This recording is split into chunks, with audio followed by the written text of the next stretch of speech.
Good morning, everyone. Welcome to Bizchicks TV. This is the place for tips, tools, strategies, and everything you need to help you take the hassle out of your hustle so you can build a profitable business that's fun to run. Today is Tuesday. That means the digital diva is in the house. Terry Johnson online from New York City is right here with us today. So, welcome everybody watching live and on the replay. Get a pen, get a piece of paper or something to take notes with, and let's get ready to learn some new things. Terry Johnson, take it away. Hello, everybody. Welcome to another week of Marketing Talk, where we talk about all things marketing strategy, tips, tools, things that help you grow online. Because as we talked about in the last couple of weeks, things have been changing with the economy, so that affects us as business owners. Actually, everything that's happening is volatile, so you got to keep up with how consumers are feeling because they're your customers, right? That's your customer. So sorry, let me get a little water. So we've been talking about consumer sentiment, the state of the consumer as far as their spending, the economy. Everybody knows what's going on by now, so we don't need to rehash that. And things were uncertain. I said last week that the CBS News reporter said kept saying uncertainty, uncertainty, uncertainty. So when there's uncertainty in the market, in the economy, that means your customer is feeling it too. So how do we not fix that, but how do we hold hands on the customer journey? I always talk about the customer journey. So you can really see how important that is to know what they're feeling, because that way you can adjust your plans, your strategy on how to keep making sales when the economy is in a place of recession, and we are there. So I believe the definition is, I think, 2 quarters. So I think we've done 2 quarters already. So it's beginning. So today we're going to talk about emotion driven or emotion. Wait, let me get the title right, because um, the power of emotional marketing. Emotional marketing. So now we got to look at emotional marketing. And why? Because I just said market volatility, economy is in recession, people are feeling worried, scared, frightened. Insert the word or the emotion that you would like to put there. They're feeling it all, and we're in the beginning. So last week I think I brought up someone who was really upset about the tariffs and their business, and they were used to paying a certain amount of tariffs on the products or services or whatever they need to put out their um products or services for their business, but it went up exponentially and they didn't know what to do. So the advice was raise the prices. And she might have to do that. I don't know. I have to go back and double check. So I'm just pulling up my notes, guys. So pricing is one thing. You can all do that. You can do pricing. You can, there's certain things you can do, coupons, or the pricing structure I'm not really concerned about, because you can figure that out. You figure out your margins, and maybe I could do a buy one get one, or whatever those combination of pricing strategies is. Do those things, but now we need to really get into shoring up the emotional connection between your customer and your business. That might be not in danger, but it may need to be changed and looked at in a way to keep the customer during this time of uncertainty and market volatility. You want to keep them. You don't want them to drop off because of what's going on. So you want to try to keep them. So now we're in the emotional part of it. And people go, oh, well, my prices are the cheapest, or I reduced it, da da da. A lot of people do not buy off of price. That's one factor, but that's not the most important one, because we are humans. We are driven by emotion. We watch entertainment based on how we feel, how it makes us feel. You read a book based on how you feel about the book cover, the author, there's a ton of things, and I can't list them all, but we're people. So you gotta factor that in. And so I want to talk about that a little bit today. But I want to give you a definition of emotional marketing, and I forgot what website this is. I will put the link in. It says emotional marketing is a set of tactics aimed at activating particular emotional responses. These responses can then be harnessed to help target audience identify with your brand and help guide them along the path through purchase of a product or service. So that's really what it is. So it's about helping you. You're doing a set of tactics, or you're doing a set of things in your strategy that will connect and activate a particular emotion and response in order to help you identify with your brand and help guide them along the path to purchase our product or service, because it's always about the customer journey when you're talking about how do I get people to buy. It's not make it and they come, but what is it, build it and they will come, and magically they show up. Be authentic. And matter of fact, I was watching Think Media. I was watching one of their videos today. It's I think it's 2 weeks old, but I just saw it. It popped up in my YouTube, and I'm gonna go back and finish it. But he was really talking about YouTube strategies that people talk about you should do and they don't work. And one of them, the first one he said was, "Oh, be authentic and be yourself and know." But he was like, "It's not all of that. That you have to have a plan and a strategy. You can be authentic, but if it's all over the place or it makes no sense or it doesn't connect or whatever these things that we talk about, it doesn't matter that you're authentic. You're not reaching the right customer. You're not connecting with them. So there's all these little touch points, and that's why I call it a customer relationship journey, because it's not. I always bring up dating. It's not we go on a date and we instantly get married, or I want to be a farmer. I buy a farm, and woo, the crops just they just pop up out of the ground by themselves. Yeah. Because you're The the end result, right? right. The Because the farmer is definitely looking at a picture or something he saw with the green pastures and the cows and the da da da. Didn't Mm-hmm. realize there was a whole lot of work. Especially if you're coming from an urban area, like lots of people in New York. Oh, I want green pastures. I want a farm, because they see the Hollywood version of it, and I always say, but you buy the farmland, and there's a rickety old shack and a rickety old barn, and you're like, well, where's the picture I had in my head? I was like, well, you got the foundation of it's there. You got to put in some It, work. So isn't that the premise of the TV show Green Acres? yes, I didn't even think about that. That was one of my favorite shows. Yeah, so that was it. He was a financial stockbroker, I think, in New York City, and his wife was this glamorous socialite, and she met. They was like, oh, living the life in New York, and he wanted to be a farmer, and she was like, What? what? I'm used to ball gowns and diamonds, and so that was the whole premise of the show. Was like, it's an old not stereotype, but it's Sitcom. an old, yeah, it's sitcom, but there's a type of stories, and one of those stories is fish out of water. Not stereotype, it's another word, I can't think of it, but that's one of the things of you take a fish out of water, and then there's the laughter part of it. So they were fish out of water going to this rural place where they had to climb on a pole to use the phone and all those things. So yeah, that's a good example of it. Of you dreaming of something, and then I'm like, dude, you're a stockbroker. What do you know about farming? What do you know? And then I think he bought the farm from somebody, and because the guy, they see you coming, like he knows Hooterville. Thank you, Mark. Mark is in the comments with Hooterville. That was it, Hooterville, and they Okay, had to go into name says it. town. The name says it all. It didn't say, oh, glamour. It said Hooterville. What do you think?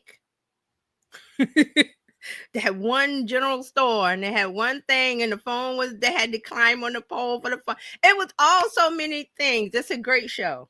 And I don't know if Yeah. it's held up. I haven't seen it in a long time, but it probably has.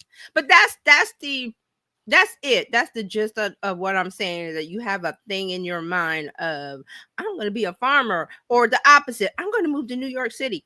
Petticoat Junction, that thank you, Mark. There's another one. That was another one with, I think it was the farmer, and he had all these daughters, and the dad would chase all they were all, glamorous looking girls, but they wore farm clothes. But all the guys would come to town and, oh, look at all these beautiful women, and try to chase them. And the dad was like, with the shotgun, like, get away from my. I Yeah. think that was the premise of that one. And Hooterville was near Petticoat Petticoat Junction. It Junction. was a cross. I think they did crossed over Yeah, they sometime. did cross over, but the sense of it was like rural area, and then all of these, what they call them, city slickers. The city slickers would Mhm. come. The guys, the cute guys would come, and they would get lost or something and see all. I think they had a hotel. I'm trying to remember. It's Yeah, I think very they had a hotel fuzzy. too, or a house or It something. was a hotel. That's what it was. But then it would be all these young, good looking guys from the urban areas that would get lost and go, "Oh, look at this town full of beautiful girls." And the dad would be like, trying to no. And the girls were like, hey, they want to leave Petticoat Junction, Hooterville, the sticks, and they wanted a different life. But that what it is like the image in your mind of what it should be doesn't match the reality, but it can, because you have to put the work in. So that the getting back to the Green Acres, that was the whole show, putting the work in. Like, I think the whole thing was like when they got there and they had to do the house and had to do this, and it was funny because the wife would be kind of, I think she was smart. I think she just played the clueless wife, or what. I think she was smart, but she just played it like that because Right. it was like, oh, I don't know. So that was a part of it, was that building the farm into what his vision was the Correct. work. So taking that, it's like you have to build you have to build that vision. It just doesn't show up, the city on the shining hill. You don't just get there. Like the Wizard of Oz, you got to take the yellow brick road, was it Emerald City, and you had to take the yellow brick road to get there, and it was a journey. Okay, it was a journey. Um, Mark, you were bringing all these things back. And that's It, Uncle Joe. He's a moving kind of slow at the junction. yeah, that was the song, the what do they call the song that every show has an intro song? That Uh, was theirs. There's a name for it, but I forgot what it is. Every show has a intro song, and that's one of the lyrics from them. Okay, but getting back to this emotional marketing, because you want to be on the journey. So that's why we got off a little bit track, because it's like you want to have the journey. You can get to what you want. It's going to take some work. People think because you're online, e-commerce, starting a business, whatever is that. And I always say they think it's an ATM machine. I'm gonna put up a stand store bio link in bio with all of these products, and people are just gonna click and buy. Well, they might click, but they don't have to buy. They're just curiosity with no shopping. Let me see. But most people are thinking, well, all I gotta do is plug it there and just put the link and tell them to buy. But there's an emotional part of this. mhm. So that's what we need to talk about. So that was the definition. Um so a little bit more about this definition from the website. I'll put the link up. I forgot where it is. I can't remember. Emotions in marketing give meaning and depth to the experience of a brand, product, or service. Create a connection between customer and company, and if cultivated consistently, this bond can lead to long-term growth and engagement. That's what we want. Long-term. You don't want a one and buy. Sorry, you don't want a customer that buys once and you never hear from them again. That's why you have loyalty programs. That's why you try to get them on your email list. That's why you try to have some kind of connection with that um, point of sale, with that one, because there's no guarantee they're coming back. Correct. So you want to build on that. Now, just a little bit of more of technical jargon stuff of marketing. I don't know if everybody's heard of Harvard Business Review. I Is have. it? Yeah. So it's I'm not sure. Do they have a print? I think they have print and online, but I've seen their stuff online. And there's an old article from 2015. Old 2015. It's called The New Science of Customer Emotions. And they being Scott Magid, Alan Zorfans, and Daniel Lemon. I'll put the link for this also. But they call it a better way to drive growth and profitability. And they did a whole study of customer experience, emotional marketing, and all these things we're talking about. And it's a nice technical marketing article because it's a Harvard Business Review, but I want to pull something from it to show you. And let me make sure I got. Oh, let me give you the link first since I have it up.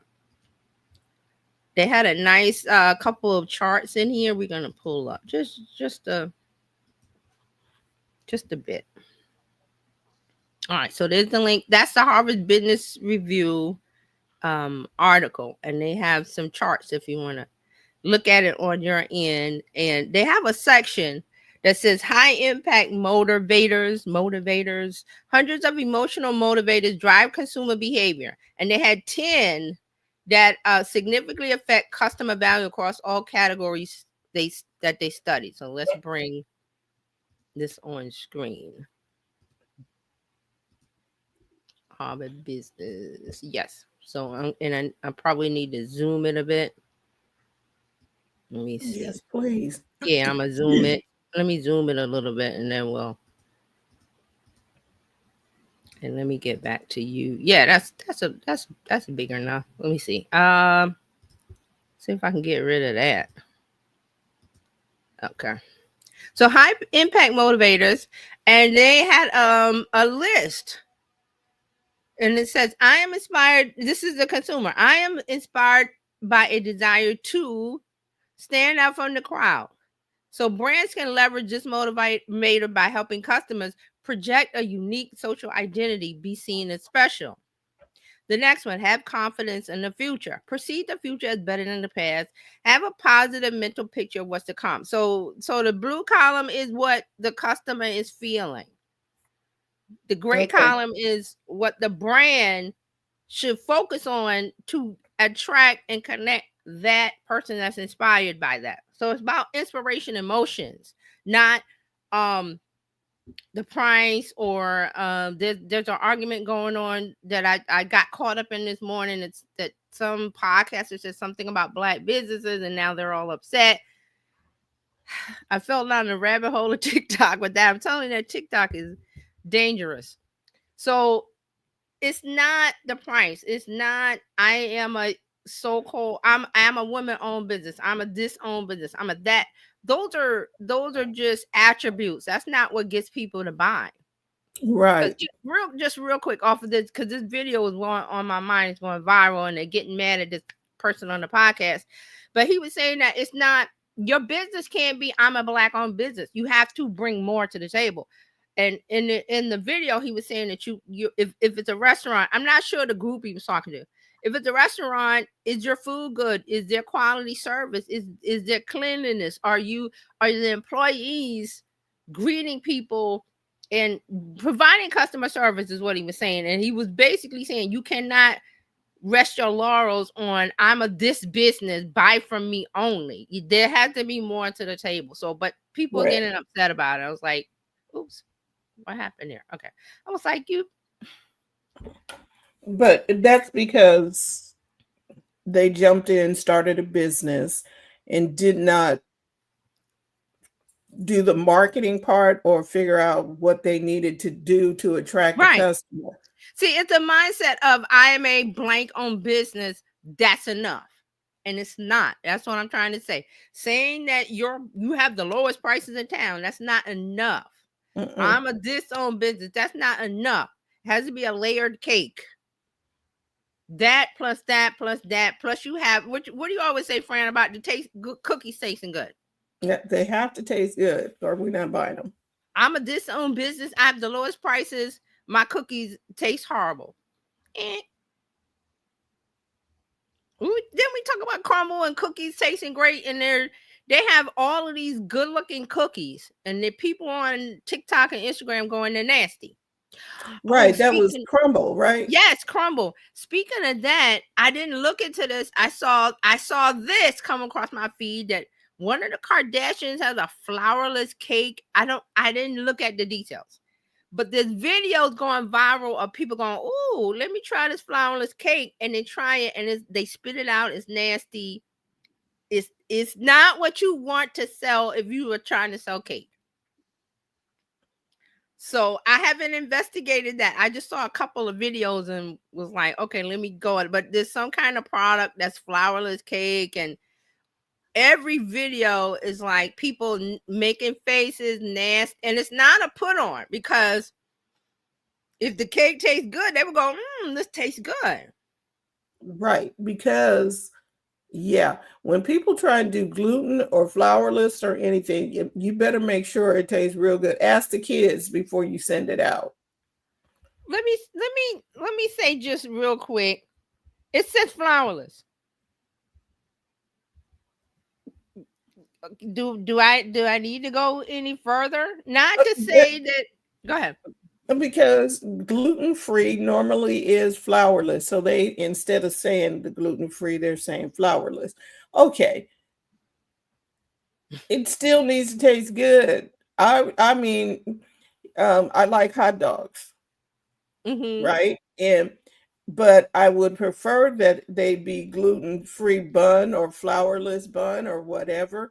But I had to search and do research and do what is it, reviews, looking at reviews. How does this taste? How does the texture? Just to And get right.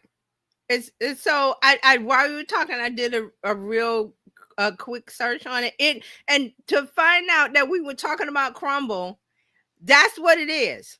So let me share the tab. This is the video I saw. So let me see. Can let me refresh it, because it's a video. And it says crumble cookies have teamed up with the Kardashian Jenner clan for a limited edition cookie crumble. Let me see if I can get the volume to show up. It really does smell like dirt. Oh, he said smell like dirt. oh, fucking nasty.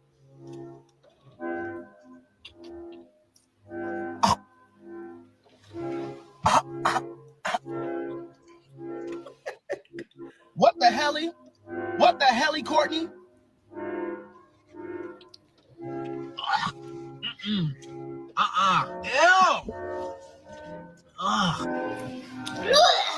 Okay, I'm Oh, gonna mute this, and it's gonna play. So it's she's known for her wellness centric lifestyle. Courtney's cookie is gluten free and free of refined sugar sweetness there with applesauce and honey. So TikTok has all these reaction videos, and so I saw this and I'm like, what the heck? I didn't know what it was, and I was gonna go back and investigate it. But now that we're talking about crumble, which now it finds out that they are doing this line with the with crumble, and is a limited edition cookie line. It's a flourless chocolate cake cookie with gluten-free, free of refined sugar sweetness that with applesauce and honey. Okay, I knew when I heard flourless, not that that is let me go back to this tab. Not that flourless is bad, it's just I was already look, oh, that's because Dr. Tati. Hey. Dr. Tyson, good Lord, not the wretched crumble again. Yep. Oh, And it just, I didn't even know that that was crumble. I just was thinking, because you said about the cookie, and when the cookie tastes good, I was like, that's crumble.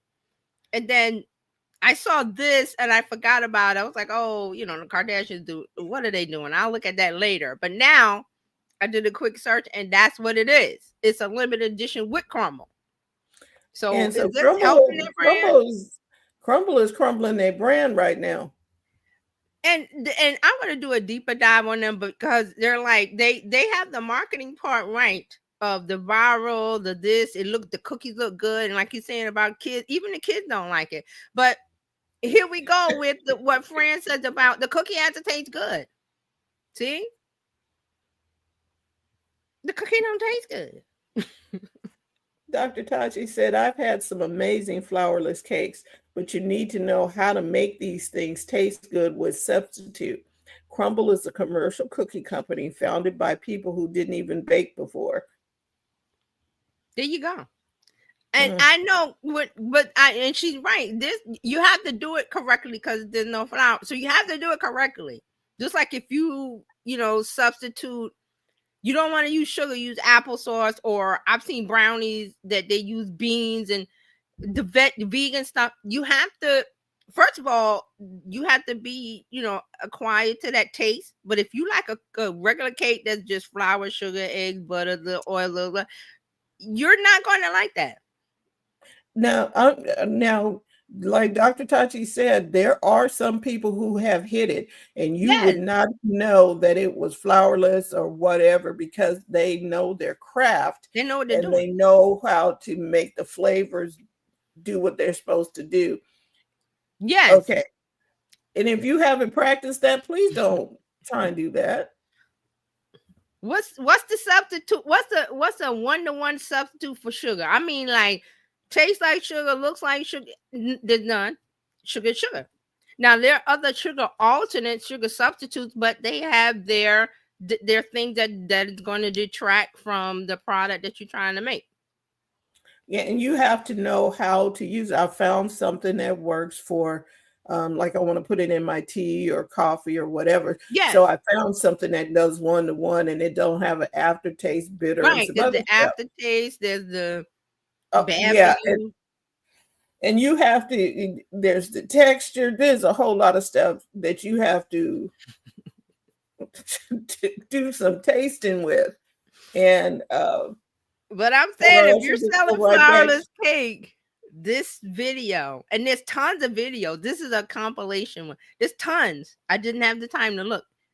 You're selling something that is supposed to be delicious. That video is not it. And again, the whole world hasn't seen it yet. I think this just started, but this is not a good look. All right, so that was just, we did a little aside. I was thinking about that because of the cookies.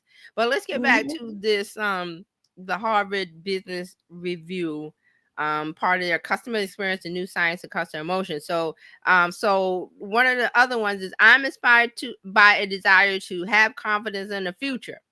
Perceive the future as better than the past. Have a positive mental picture of what's to come. Enjoy a sense of well-being.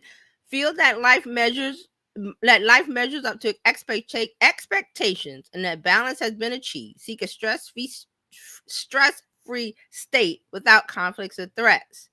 Feel a sense of freedom. Act independently without obligations or restrictions. Feel a sense of thrill. Experience visceral, overwhelming pleasure and excitement participating in exciting fun events. Feel a Can I say Go can ahead. I say something Mhm. about that? Yeah. Now, Universal is doing that with their commercials, their recent commercials right now. Mm-hmm. That the fun, what was it? The feel a sense of, what is it? The one about Oh, fun, feel a sense of thrill, right? experience So visceral, overwhelming pleasure and excitement, participate in exciting fun events. That's right up that's the what alley for that.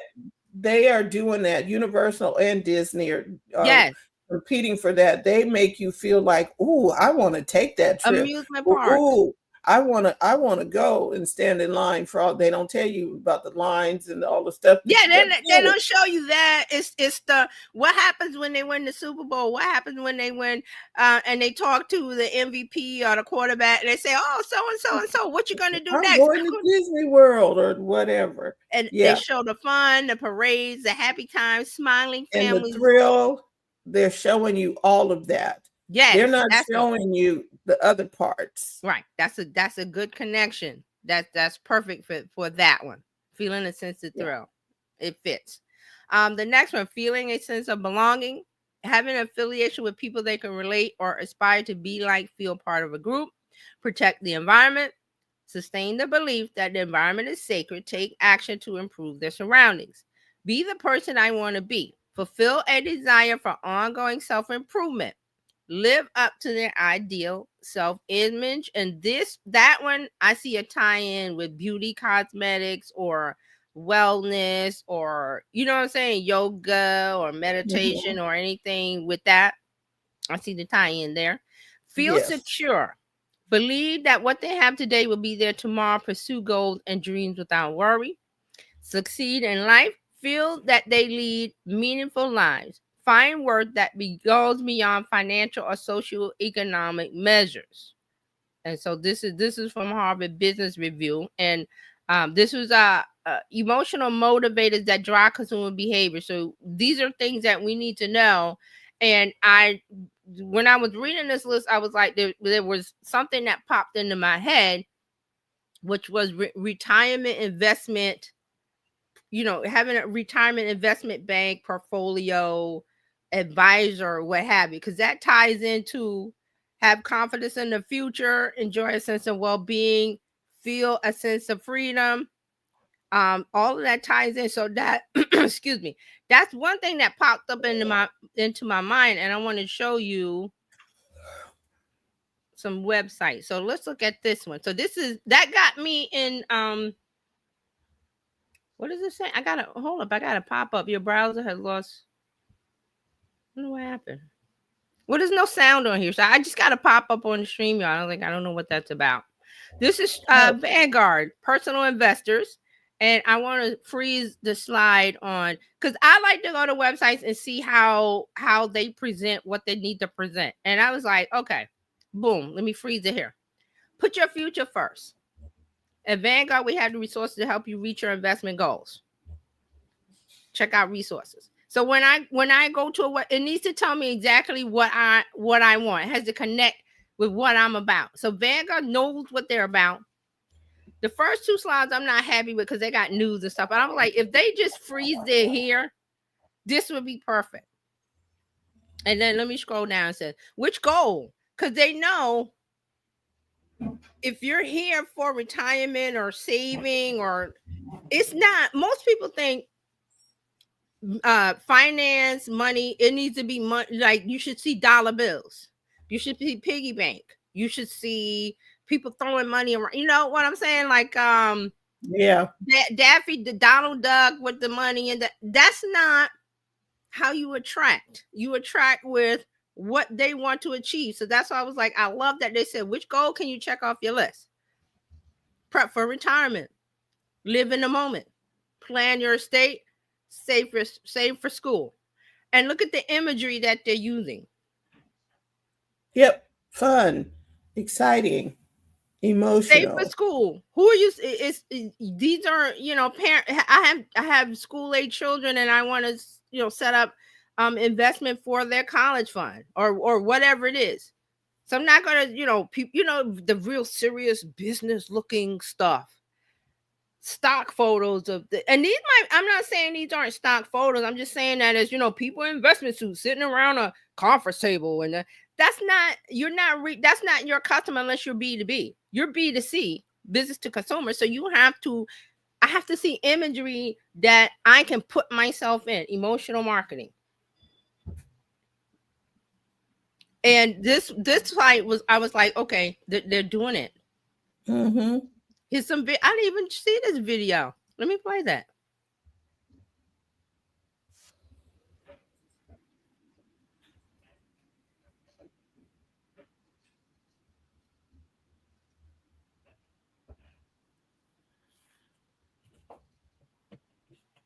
Okay, good. I'm glad I saw that because I didn't see the video. I was looking for video. Did it go? Yeah, it Nice. went back. So I was looking for video from them, and boom, it's here. So I was like, hey, this is a perfect example. Emotional marketing. There are people here. You're not selling the stockbroker image or the people on the phone with the tickers, and that's not what you're selling. You're selling to people who want retirement, who want to save, grandparents that may want to help save for their children, their grandchildren school investment. You got people that maybe want to do something. Let me scroll down. Huh? Where is it? Why is it not moving? I think you're at the bottom. I don't know, maybe Yeah, not. I'm trying. No, I'm trying to scroll. There it is. Okay. Even helpful resources, all imagery, and they even have a tool, and it's called Your Retirement Story. You plug it in, and it makes your retirement story. It makes, it says, let me go to it real quick. Let me see if I hope it comes up. Yeah, here we go. Retirement income calculator. I'm 21 years old and I plan to retire at age 67. I make 35,000 a year and save 0 or 0%. So you have to fill this in, and it makes your story. It's a beginning of a journey with Vanguard. Because if I fill this out and I see what it says, and then Vanguard sends me an email saying, let's talk about your goals and how you want to achieve it. And this is simple. This is real simple to do for them. So I love the stuff that I'm seeing when I went to the website. This investor quick start tool, and let's get started. When are you planning for? All kind of things that help the beginner. See, it's not tied into I'm already an investor, I already buy stocks and buy. It's not that. It's they know that people are coming because they may be curious about reaching goals. So that's the emotional part that I want to show you. There's another one. Let me see. Yeah, let's switch over here real quick. This is Fidelity.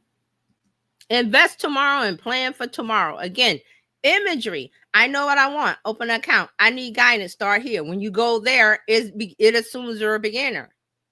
You got goals. We got solutions. There is no money falling from the sky. There is no people sitting around a boardroom. There is no the thing that you think about when you think about a financial institution who you think green and money and coins and trees with dollars, and they don't do any of that. It's all the end result. Here's a family at a rest, or are they around the table? I can't really tell. It's not clear. Here's another one. Do more with your money. Here's another one. Wealth management. Work with an advisor.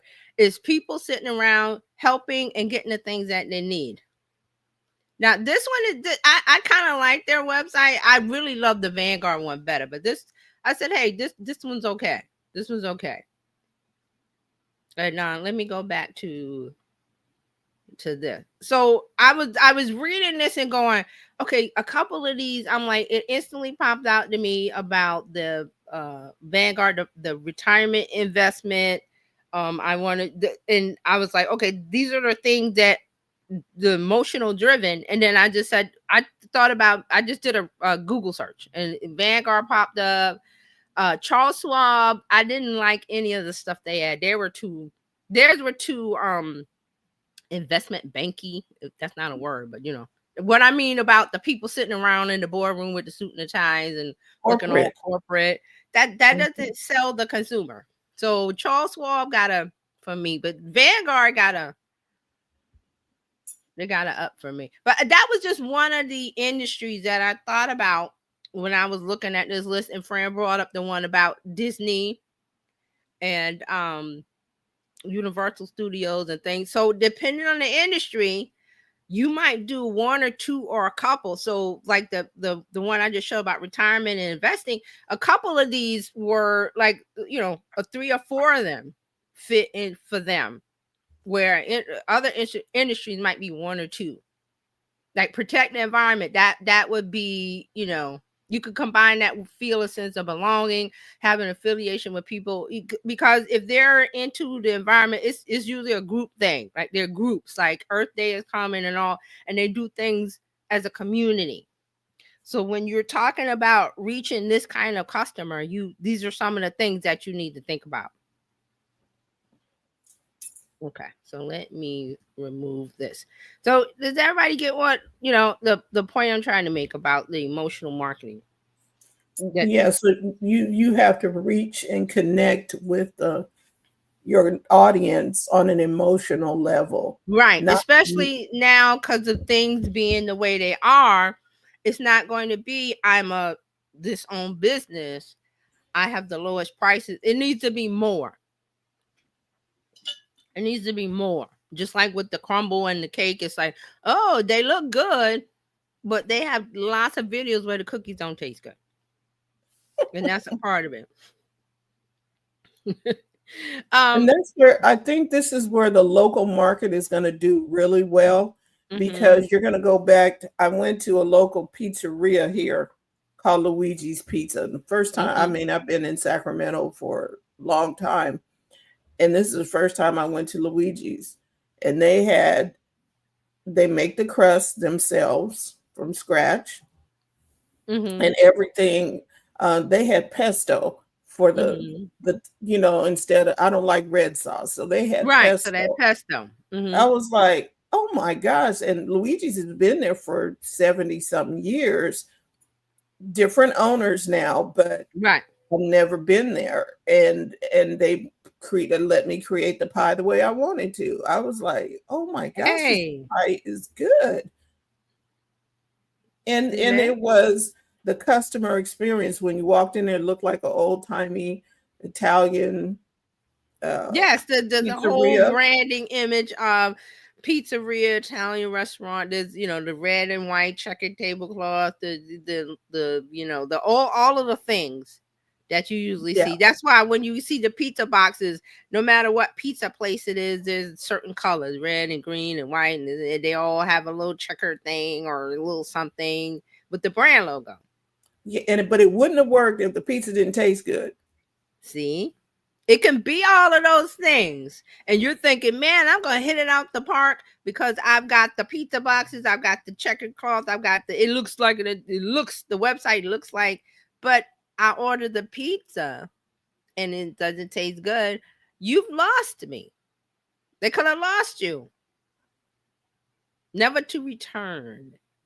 And And some people would say that's okay, but no, you're a business. You need repeat customers, especially in a time of uncertainty and volatility. You need a connection to remind people, why should I come to you when I should just go to the cheapest thing? because they had a reputation in the city for outstanding pizza. I've Mm-hmm. never gone because, Right, okay, right, I can order and have the people down the street right. deliver. It doesn't, But, yeah, it doesn't matter. I walked in there for a meeting, a meetup with somebody, and I said, okay, I'm gonna get a Yeah, small, yeah. and I was like, what have I been eating? And the pizza was actually Where have you good. been all my life? Yeah, and I was like, okay, I need to figure out if they deliver. And they changed hands recently. Mm-hmm. So at that change, they could not have carried the tradition on, but they Right. were smart It and was smart carried it. enough to the brand was built. Why start from scratch? It's already there. Just improve the customer service part or improve the taste of the product. But they didn't need to do that. Mm-mm.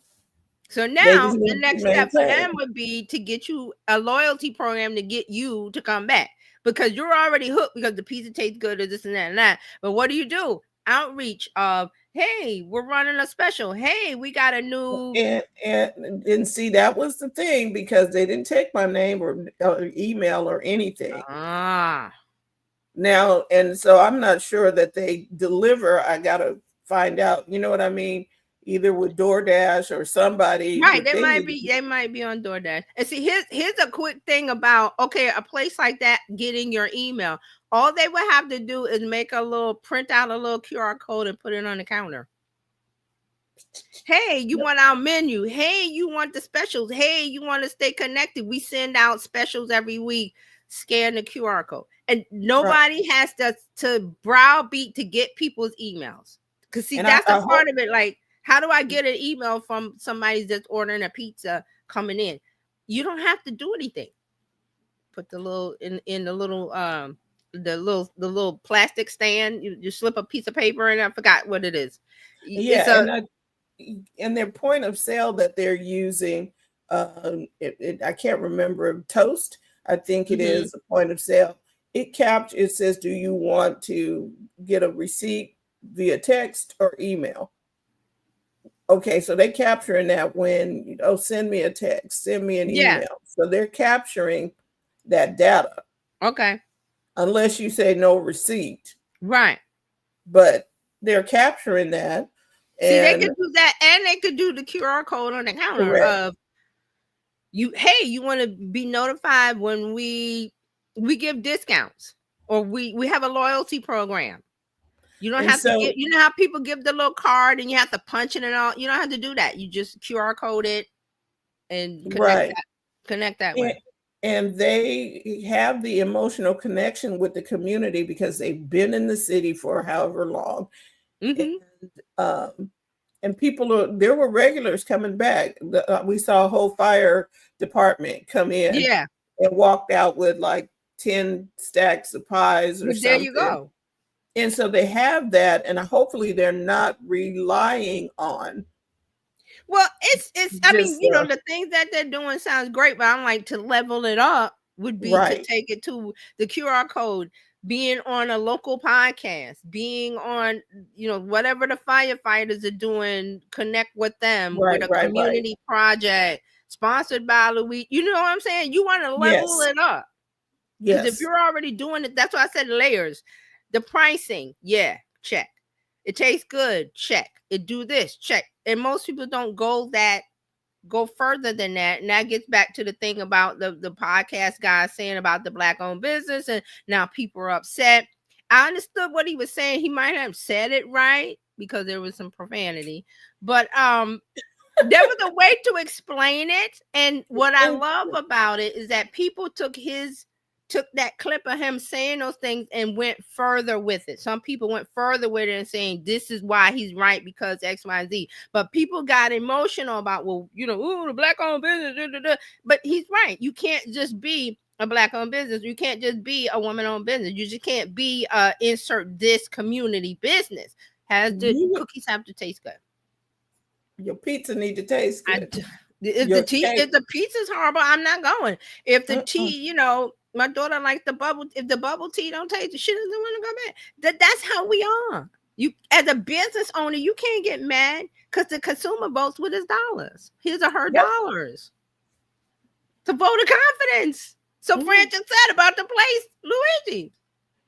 I'm trying to figure out how to go back. Okay. See, she's trying to figure. But see, what I'm saying is the level up is they could have once. It's like I call it the what is it? The flying the spider in the web, flying the web spider. I got you. How do I keep the connection? Right. Because you might get out of the web. How do I keep it going? And those are some of the things. All right, so I Yeah. have what not me, my assistant Jessica put together this insight into a content creation framework about around this emotional driven marketing, emotional messaging. So it's one, build emotion driven brand messaging. Craft your brand story and message around the emotions your audience feels, not just the features of your offer. Focus on pain points they want to escape, desires they want to fulfill, identity they want to embody or they want to capture. And that was, why I showed you the list. Those were some of the emotional things that they're feeling that they want, that you need to see as a brand. So example would be like, you would, if you're selling planners, get organized with our planner. That's not going to really sell anything, but you could say, feel calm, clear, and in control of your day. Because see, that's what the planner does. It organizes your day. So you don't want to just say, I'm selling planners with something artwork on it. So I can get a planner, whatever. But if you have to sell the emotional part of it, the connection of Right. what does that planner give you? What does my planner, not a planner, what does my planner give you? So that's a part of it. Number two, create content that speaks to the emotional journey. Your content should reflect the challenges, aspiration, and wins. So for this, you use emotional storytelling, share real customer stories, or create imaginative scenarios that reflect your audience's lives. Okay. Number three, segment your messaging based on emotional needs. Different segments of your audience may have different emotional drivers. You may have beginner and intermediate and advanced levels. So don't, and again, this sounds like a lot of work. But guess what? You got an assistant. Pick one. Doesn't have to be ChatGPT. It can be Copilot. It can be Perplexity. There's tons. But Yep. all of these AI tools are here to help you with this. And you give it a command and it will do the work for you. So you don't have to sit around, well, I got to make content for beginners. I got to make content for the intermediate level. No, you don't. You make content and you tell it to do it for you. How would the beginner want to connect with this? How would the intermediate level want? And it will tell you. And it will give you all of the information you need. And you're like, thanks. And it doesn't take days, minutes, seconds. So the segment you're messaging based on emotional needs is because you want to tailor your message according to the levels or the people that you want to reach, and AI can help you with that easily. Number 4, turn it into a brand narrative. Oh, that was for me. Sorry. It helped me make a brand narrative template, and I'm gonna read it to you. So, and if you want it, I will post it up on my stories, on my wherever you follow me on social media. I'll put it there if you want. So this is a brand narrative formula. So it says at brand, we recognize that audience emotional struggle, you put the struggle in, isn't just about, and you put the problem. It's about, put the emotional need. That's why and then you put the solution that satisfies the two above. So you can finally feel desired emotional outcome. See, and you could take that and put it into your AI of choice and say, I want to reach this target audience and they feel this and that. How would I reach them? Make me some content. And you could use that, or you could just type in what I just said and it will do it. Right. But my Jessica made me a little template, which I haven't used it. I will try it out. Number 5, incorporate emotion in every touch point, from your emails to your landing page to your social media posts and your captions. Use emotional language that reflects how your audience talks. And we said that you have to speak that language. You can't go to Italy and you speak in Mandarin. What that it might be some people that do, but that's not the language of the city of Rome or wherever you're going. They have a language. Include empathy statements like, I see you, I know how this feels, you're not alone. With this, I say be careful about, you don't want to sound sappy. You want it to be a natural flow language of the empathy statement. And it has to be true. It has to be true. It can't be something you're making up. End with emotional transformations. And here's the example. Imagine finally waking up to new sales notifications instead of stress. So that would be, okay, well, imagine getting this instead of what you're getting now, which the what you're getting now is the negative of stress, or I'm not getting, it's not working. I'm not seeing the end point. I'm not getting XYZ. But you're telling them, imagine if you got what you wanted instead of what you have now. Okay, so that was a little bit of the framework. Was there anything we wanted to talk about before we go? I know that was a lot, but I think it's I wanted to good. get that in.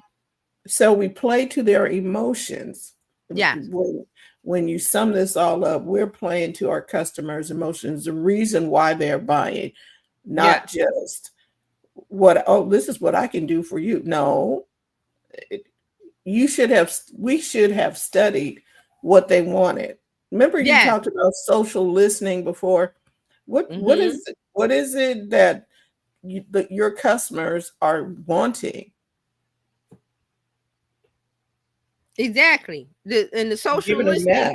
Yeah, and the social listening is really off the hook this week, because just real quick, I don't know if you've heard about the Chinese manufacturers are making all these videos exposing that the luxury brands they all are made in, most of them is made in China. So there's a whole viral thing going on TikTok where the manufacturers in China are saying, hey, you can buy directly from us now since there's the whole tariff thing going on.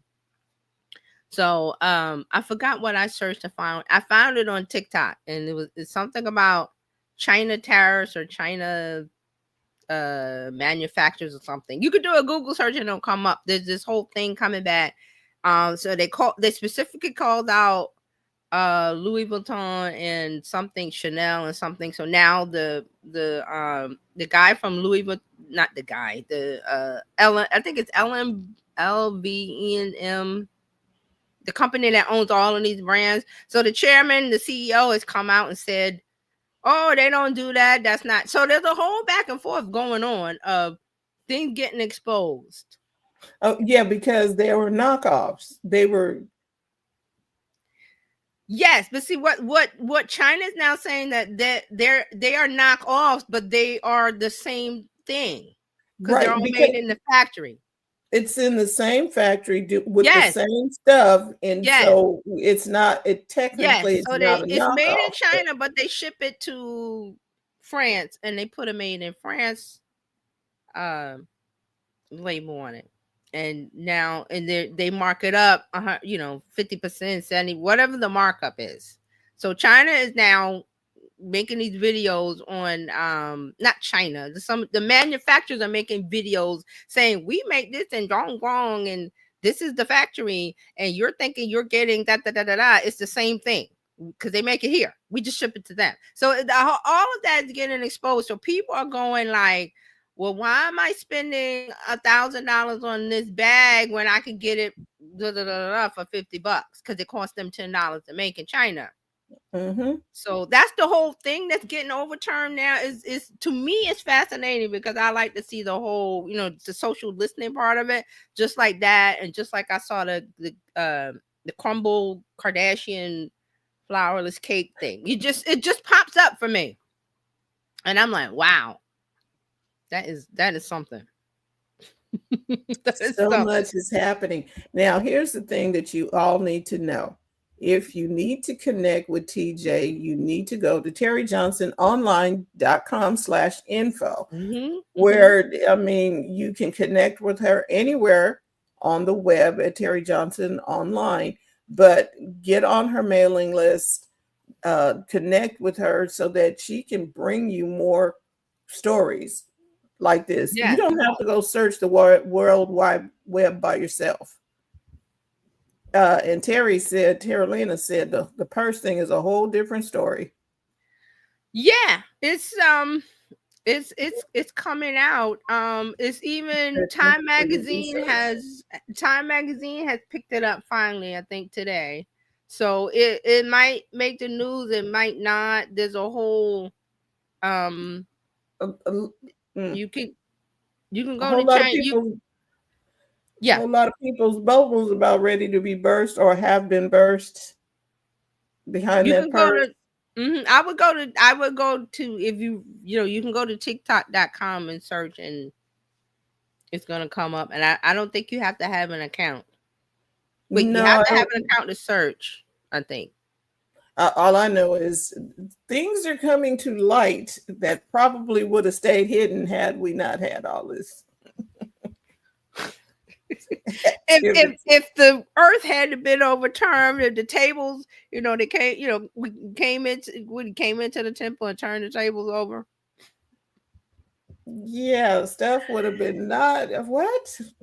So I think another place is definitely Reddit. Like if you don't, I'm not sure about TikTok. If you don't have an account, can you search? But definitely Reddit is um is and on. you now here you can use your AI tools too, Mm-hmm. especially Gemini or Chat GPT. Chat GPT now does searching and gives you resources in Yeah. the search, and Yeah. Gemini and Perplexity I think gives you searches as well. Yes, Um, yes. So real quick, this is Newsweek. Newsweek picked it up yesterday. So it's a whole thing about luxury bags, luxury items, and they did so many videos, and people are saying about, and especially about the celebrity part of it, because celebrities drive a lot of this, and mhm. they get their bags for free.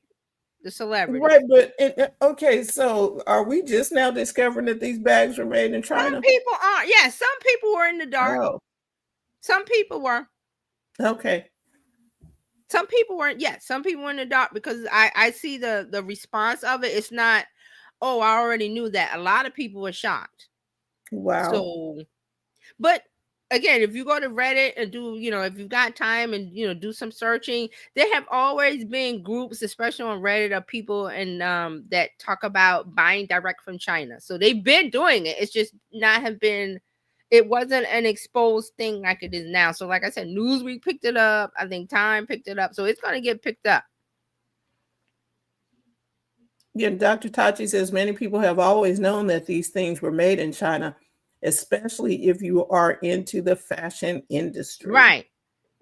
And you're right. But a lot of the public, everyday people did not know that. Everyday people.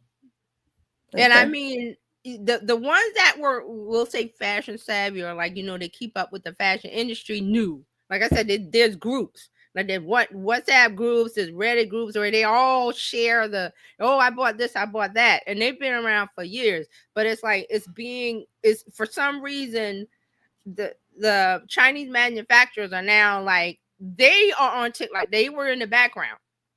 Like, yeah, okay, whatever. But now they're all coming on TikTok, the actual, and they're saying, oh, did you know that was made in this factory right here? And they name the city and this and that. And they say, and they give out WhatsApp numbers if you want to order. So there's a lot of direct ordering going on, which wasn't the case before. A lot of people were, going to the designer and buying it. But the people that were in the know. Right. Right. The people that were in the know already knew, but we're talking about the retail side of it is being pulled back. Okay. And people are questioning, why do I have to pay the markup? So, and some people weren't. So I just thought it was just fascinating how things are just flying out in the public. Like TikTok. That is why TJ does some extensive research for us here. And so you need to make sure that you connect with her, terryjohnsononline.com/info, to keep up to date with the latest and greatest. And if you'd like to become a part of the Bizchicks community, you can join Bizchicks by texting Biz to 33777 or just going to bizchicks.net. However you get connected, we want to say thank you.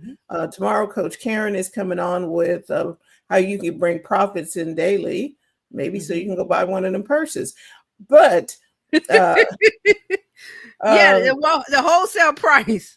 The wholesale price. Yeah. So come on back tomorrow, Thursday. Robin Shimizu and friends will be talking healthy, happy habits. And then on Friday, we will be talking tech. There's some things happening in the tech industry. TJ will be talking to us about social media, and some more new apps. And then Dr. Tachi will be here, and Terry and I will have some tech news and tech history. So looking forward to seeing you next time. Thank you so much. Thank you. Remember, we're here to help you take the hassle out of your hustle. We'll see you next time. Thanks, everybody. Bye.